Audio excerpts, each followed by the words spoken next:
Tennessee's a very good team. Just watching them on film, they play extremely hard. They're very, very good defensively and offensively. It's another big challenge for us. So we've got our hands full, and they're really well coached. Rick Barnes is one of the best coaches in the country and has done a great job with that team. And you can just see how they've developed as the season's progressed. I'm really impressed. Punter, in particular, is incredible. I think he's our second leading scorer in the SEC right now, but really a special talent, and he's good. He's very, very good, and has really improved. Just listening to the announcers, I guess he really did a lot of work on his shot in the off season, spent countless hours, and it's really paid off for him because he's really playing well. Questions? What did you kind of take away from the road trips, from what you saw from your team? Well, I thought that in our last game, it's obviously both those spots are tough places to play, and I think Arkansas has got the third winningest record in the country and home wins over the last 5 years, and Rupp Arena's no slouch as well. It's got to be up there too. I think since Cal's been there, they've lost 4 home games, or not even that many. I think, maybe it's 4. He's something like that, like 107-4. So hard places to play, great venues. I thought that though we showed a lot more fight in the game against Kentucky, falling down by 20 and then giving ourselves a chance to come back and actually have a chance to win down the stretch. We were down 3 at Arkansas with less than 6 minutes to go, and then let it get to a 14-point differential at the end. But I thought we got better between the 2 games just in terms of our fight, and that's what I'm looking for is the never quit, never give up mentality. What needs to happen in those games? Down by 3 with 6 minutes to go, down by 3 with 30 seconds to go, Kentucky.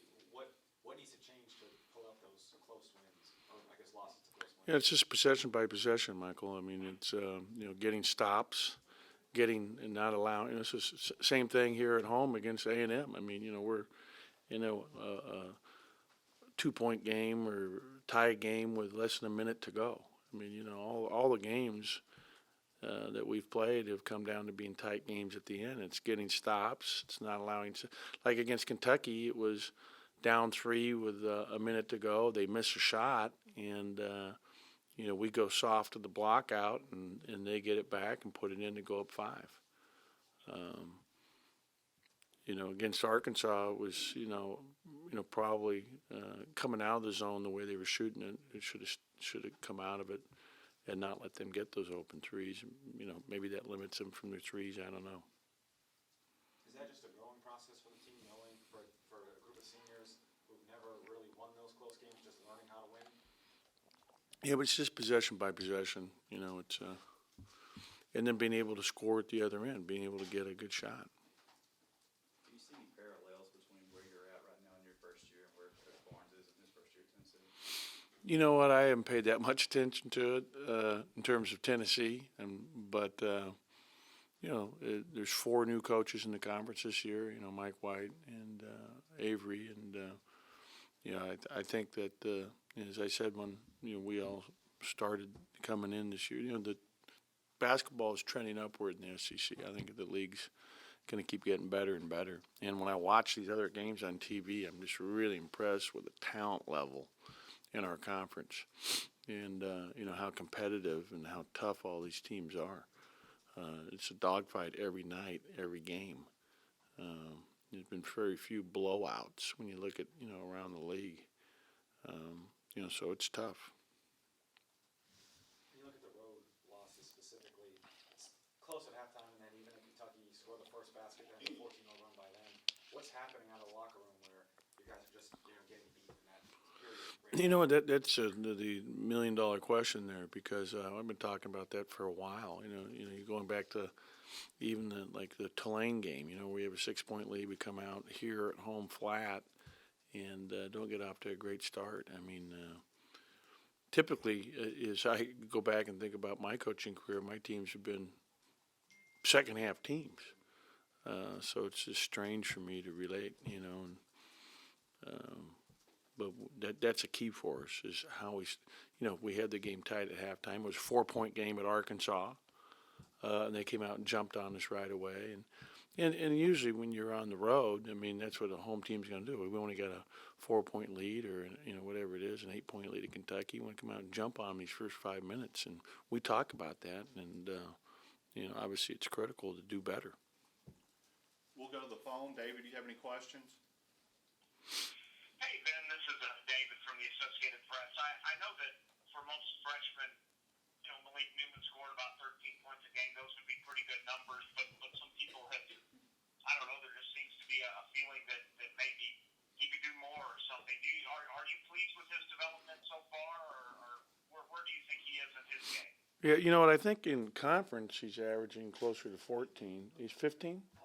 Yeah, so he's just almost 15 points in SEC play in our 3 games, which is a new season within the season. And I think he's doing a good job. I think he's improving. He had 4 assists in our last game, and I told him that yesterday. And he had a great practice yesterday, especially offensively. So I think he's getting better and better. And I think that, there's so much hype for these top players like himself coming out that, they're expecting the moon for every one of them. And you look around, it's not an easy jump for any of them. But yet he's a very good player, and he's getting better and better. Thank you. Mm-hmm. Back to questions in here. Is there anything you can do coming out of the halftime? Is it on as a coach, or is it just kind of on the players to light that switch and take that fire in the second half? Both. I mean, I think that's the best answer, is to come out and really play with the intensity level and the fire that's needed at both ends. And then maybe you credit our opponents sometimes. They're making adjustments at halftime that they're able to take advantage of. I'm not sure. But we definitely have to do a better job in the beginning of second halves in our games, no question. And it's something I've been talking about for a while. Even the A&M game, we didn't come out and, really. And I thought our guys were down. We had that 21-13 lead and had the ball, and it was like, we were disappointed as we came out rather than just focused on what we got to do to help the team do better. After digging an 0-3 start in league play, what would a win mean to this team right now? Yeah, it'd mean everything. I mean, we need to get our first W, and our best chance is our next game, which is tomorrow. There's been so many of the losses that have been close losses. You can go back and use Southern at the end of the year, or A&M, or Kentucky, or whatever. Does that do more to frustrate a team, or are those games that you point to say we're close?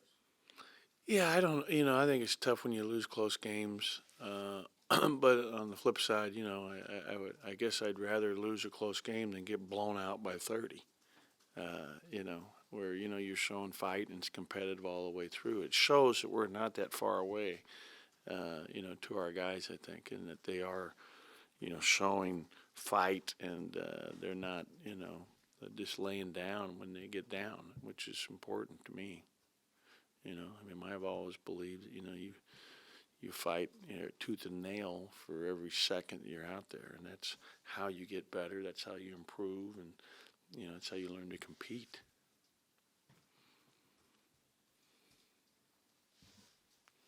Any other questions? Okay. Okay. Thank you. Thanks, Bye-bye. Ben.